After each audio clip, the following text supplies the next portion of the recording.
That's the Atlas one. So that's, right, with the bloke collar, yeah. That's amazing. I mean, look, that one turns into a chair. Didn't that have a map of the world in the hood? Something. You just do us a favour, mate. Will you just find yours in here? My picture? Yeah. There you go. That's me, brown one there. Yeah. See, I was like, recognise that arse anywhere. If only they made them in that size still to these days, because I don't know what it is about clothes now, but small is not small anymore. No. When we were growing up, extra small wasn't even a thing. There was no such thing. There was small, medium, fucking large, and that was the end of it. But now there's like extra small, because people are getting larger. When did you first become aware of the casual scene? I'd say once you leave school. School was a very free and easy time. You got your school uniform, and when I was at school, the new wave and the punk thing was still going on. So it was kind of Doc Martens and asking your mum to sew your school trousers up so they became drain pipes, Yeah. and messing up your school uniform so you looked a bit like one of the Boomtown Rats. But when you leave school and you go on the match regularly, that's when I became aware of it. I guess coming from where I come from, it's an instinct. I don't really have to think about it. Like, what am I going to wear? My style, it's not changed that much. I could have wore this in the 90s, I think. Wouldn't have looked that out of place. I was born in Longsight, and then we moved to Burnage, but there's an area in between Burnage and Longsight called Levenshulme, and it's kind of a halfway house, and it's where a few of my aunties and uncles lived. So we used to hang around with more of the lads from Levenshulme, and we were all City fans, and we always used to go to the match together. So I spent most of my time traipsing up and down Stockport Road, and the casuals thing started to happen around the mid-80s, and it was exclusively around the area of the northwest, between Liverpool and Manchester. And it still seems to be like that Liverpool lads and Mancunian lads still have a similar kind of way that we dress, or did then and still do now, I think. And Dole culture's got a lot to do with that. But like your cultural icons then, of course, the Manchester thing hadn't happened then, the Mondays and the Roses and all that.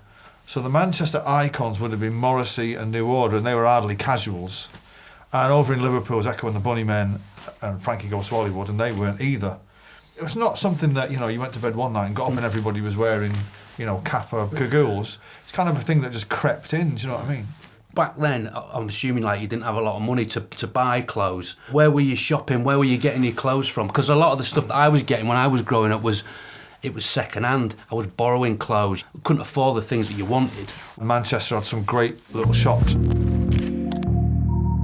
There was a sports shop in Manchester called Hurley's, which had all the gear in. It's like, the Alessi gear and Tacchini and all that. And you would go in there and be like,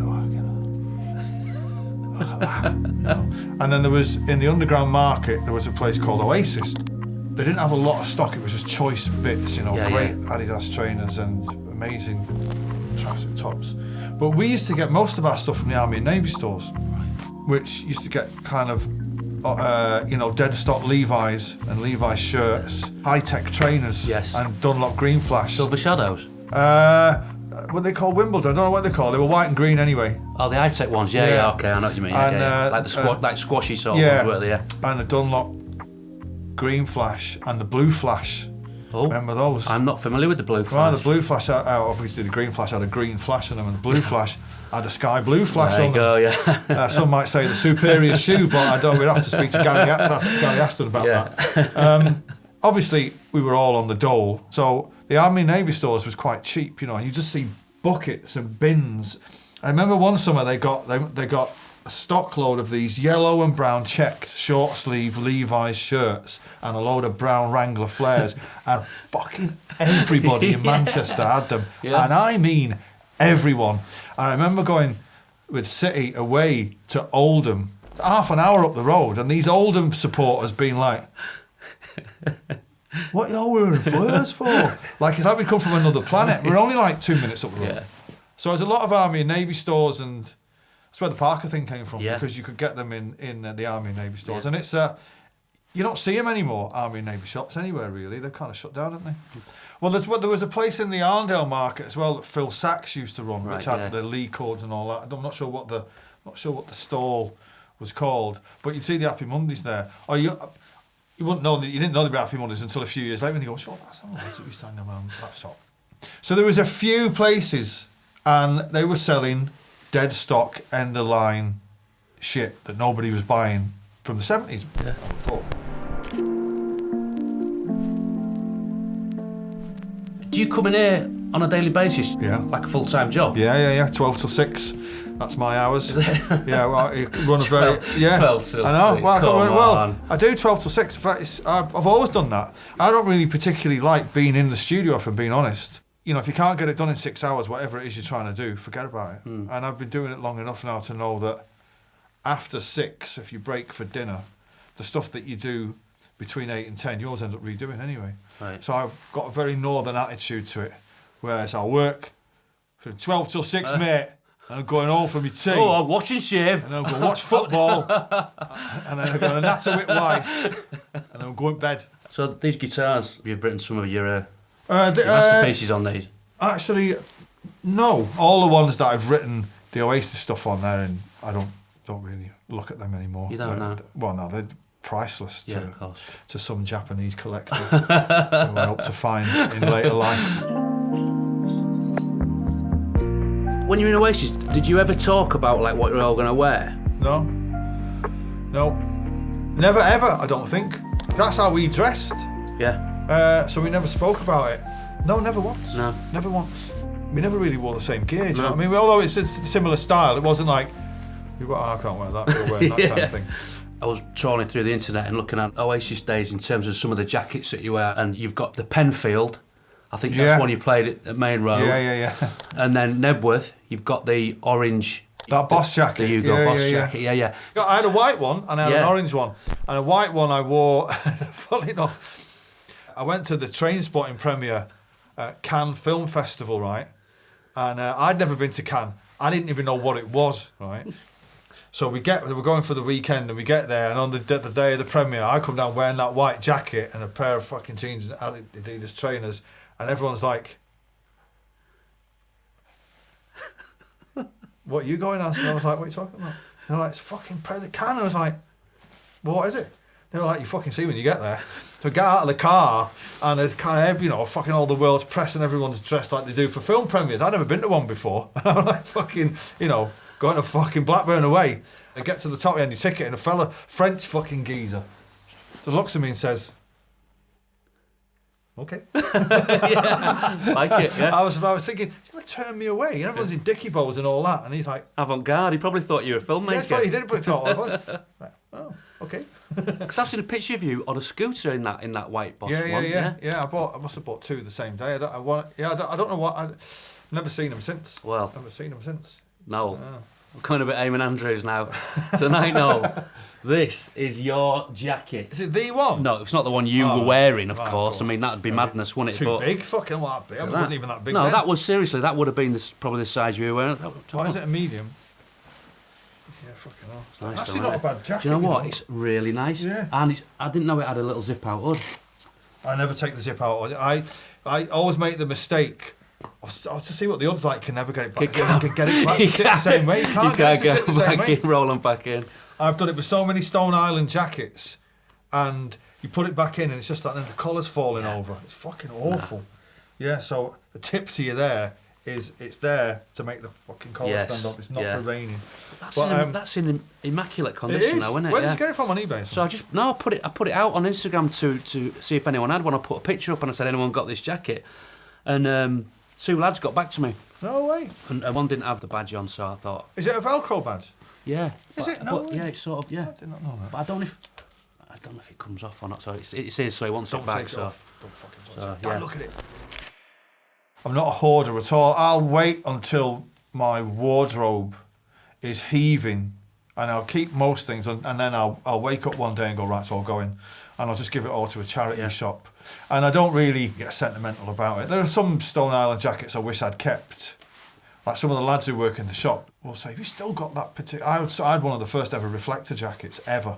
And they were like, "Have you still got that jacket? It's worth a fortune." And I have to remind myself, when they say it's worth a fortune, I get a little bit pissed off. I'm like, fuck off, no way. And they're like, yeah, it's worth a few grand now. And then I have to remind myself that I wrote Wonderwall. Right. And I just like... What colour was it? Mine was blue, and with it being one of the first ones, all the blue things started to come off. It was silver underneath. It was amazing. That's why I give them to charity shops. Somebody else should wear them. I don't want to put them on a website that they're mine.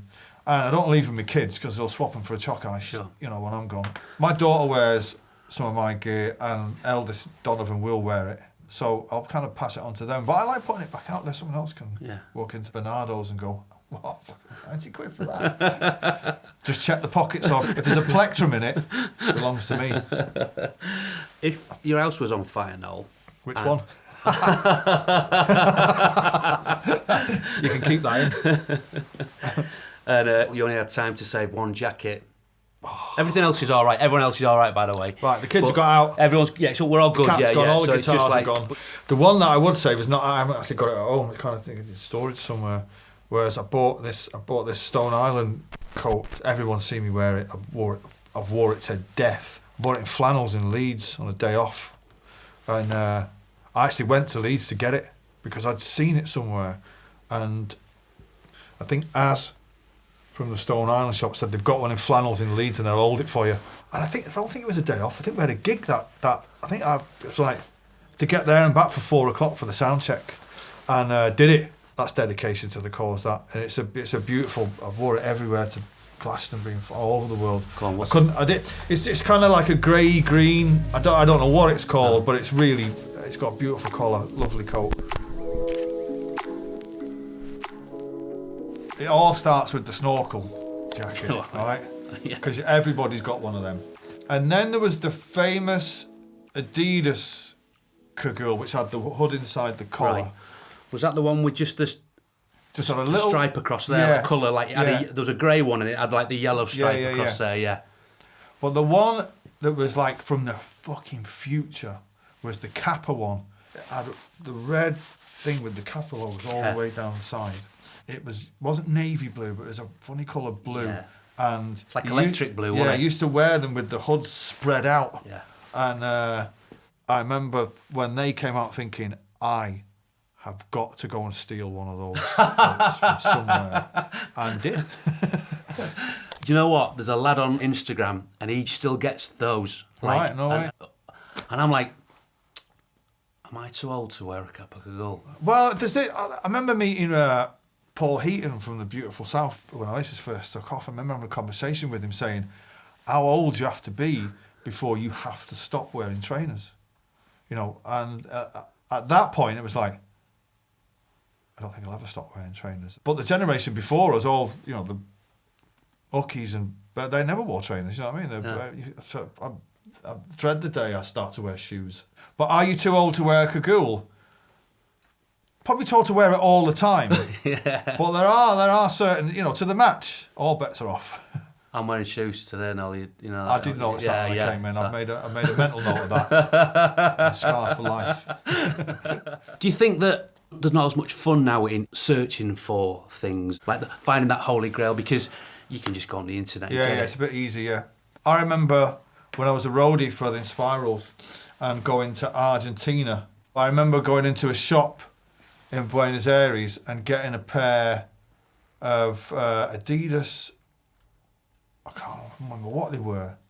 And the ones that were in Europe were white and something, but these ones were navy blue and silver. And I remember vividly wearing them to the Hacienda and somebody going, where the fuck have you got them from? And I'm like, I got them in Argentina. And I'm going, Argentina? Where and in the 80s, the 87, 88, 89, 90, you go all over the world, there'd be different things in the shops than there was in England, and you'd come back and we were like, where have you got that tracksuit top from? It's like, I've got it in Amsterdam. Fucking hell, look at the colour of that. And now, because of globalisation, you know, the big brands, they make a range. That's the fucking end of it. Yeah. So now, of course, you can just get on eBay or whatever and you can look up these sites. And that's not as exciting, but also there's people who now know what the value of it is. There were guys in Manchester when we were growing up who just used to travel around Europe shoplifting. Yeah. And shoplifting high-end kind of the gear, you know, bringing it back and probably selling it to the stall Oasis and all that. So, but that's gone. And globalisation has changed everything. We met Gary the end of the 90s going into the 2000s, and it was this guy, you know what I mean, same age as us, and he was from Blackburn, and he was like, fucking hell, man, he knows everything. He said, do you fancy having your own designer trainer? And it's a funny thing when it happens, right, because it's kind of like you want to get it so right, but you end up in a room with a load of people who are not like Gary. Gary will fucking, it's an eighth of a thousandth of a millimetre too thick, it's got to be saying. But you end up with a room with a load of guys who just say, well, we can't do that. But why not? There is a compromise to it all. I can't imagine you compromising though with stuff like that. Well, it's either compromise, it don't come out. Right, you know? And but Adidas to say, do you want to do a trainer? Would be like fucking Paul McCartney saying, do you want to write B-side for Beatles? Right? You'd be like, yeah, but no. You know, I'm kind of shitting it, you know what I mean? But they were great though, weren't they? They were great. Yeah, they were good. Yeah. I auctioned a load off for the Teenage Cancer Trust, and I've seen a few people wearing them, and it's a great thing to do. And they're great little projects to get involved in. Mikey and Gary are the last of a dying breed up there, you know what I mean? I've been there when they're going on about the new SPZL range, and they'll show you something, and they'll be arguing over the thickness of the tongue, the foam in the tongue. And you're like, fucking hell. But I mean, I'm so glad that Gary got his own range, and it's fucking amazing. Yeah. You know, they do some mega kit. How much of a buzz was it to be asked to be in the CP book? Yeah, it was great. It's a pity you can't wear your own stuff. You've got to wear... Oh, did they ask you to wear something, did they? Yeah. I mean, look, I'm a bit of a weird size. I'm kind of a small and a half. So medium stuff always looks a bit too big, and small is always a bit too small. But yeah, it's good. I remember going to Glastonbury one year, and I had this CP coat on, and I remember Rita Ora was like, "Fucking hell, oh, jacket, fucking, what's the goggles and the fucking thing there and all this?" She's like, "What's that for?" And I'm like, "Because that's to see your watch if you're ever caught in a snowstorm." And I was telling this guy the story, and he was saying, "Is it the best festival jacket?" And I said, "Actually, no, it's the worst, because if you're fucking out of your mind and you put something in a pocket, forget it. You are not fucking finding that, because there's 1,000 pockets on it. There's pockets inside the pockets. You just give it up till you get back home." When did you first become aware of CP? I don't remember it being around at the birth of the casual thing. I remember that being, for me anyway, like a 90s thing. They just look like they're from the future. Yeah. And when I moved to London, and then there's like, what, they've got a shop? What? Yeah. There's a shop full of it. Fucking I remember going in there and just saying, I'll buy everything, you know.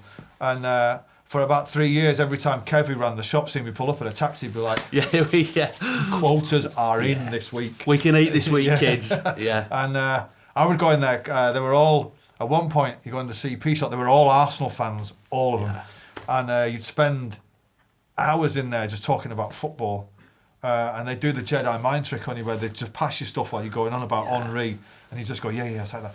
And they're going about City, and then before you know it, they've dropped about 20 grand in the shop. You've not actually tried anything on. Have you got like would the goggle jacket be, would that be like your favourite? Yeah, I've got a few. I don't really get on with them, if I'm being honest, because they're too, I don't like wearing long things, so I'm a short arse. Like I say, the small is just a bit too small, and the medium's just a bit too long. I've got I've got a study at home where all my shit is when I'm writing. I had a few of them hung up on the rails, and they did look good, but I've got a few of those somewhere, and I've got a really special one where they actually, I don't know what, but it's from some weird fucking material, and it had gloves attached to it. Oh, it's the Ita through one, isn't it? Yeah. And I remember they called me and said, "You should have this." Yeah. And it came in a wicked bag. Yeah. It's like amazing. It had gloves attached to it, and I was thinking, fucking hell, if I only lived in fucking Norway, you know what I mean? It'd be like the most amazing bit of kit ever. Hell of a jacket, that. Yeah, it's amazing, it really is. It's lucky in a way that I've never been that fashionable, and it's kind of always been, it's wear clothes that suit you, really. When fashion changes, like when boot cut jeans went to fucking straight legs, I was literally the second last person in England to get them, because I was like, Got me boot cuts, mate. Fucking sticking with them. I know what I fucking want. I know what I like. Yeah. And then until they don't sell them anymore. So I'm kind of kept it on the fucking, just on a level all the way through, really. Give the shoes a try, mate. Oh, it's coming. It's coming. I don't mind shoes on that when you're out with the girls and all that. You know what I mean? I don't mind that. You know, or when you're on stage and you're trying to bust a few moves. But trainers are just more comfortable. It's just the way they are. There's more choice. I mean, men's clothes generally compared to women's are shocking. Apart from the casual wear, right? Which is fucking amazing. Women have so much choice for everything. Shoes are fucking a lot, mate. Like men's, it's just like, it's black. And that's it, you know, when you get to a certain age. So thank God for us, we came from the council estates and we're not really into that kind of thing, you know. Top man. So, mate, Thank all you. the best. Awesome, superb. Great. Brilliant. Yeah. Thank you so much, mate.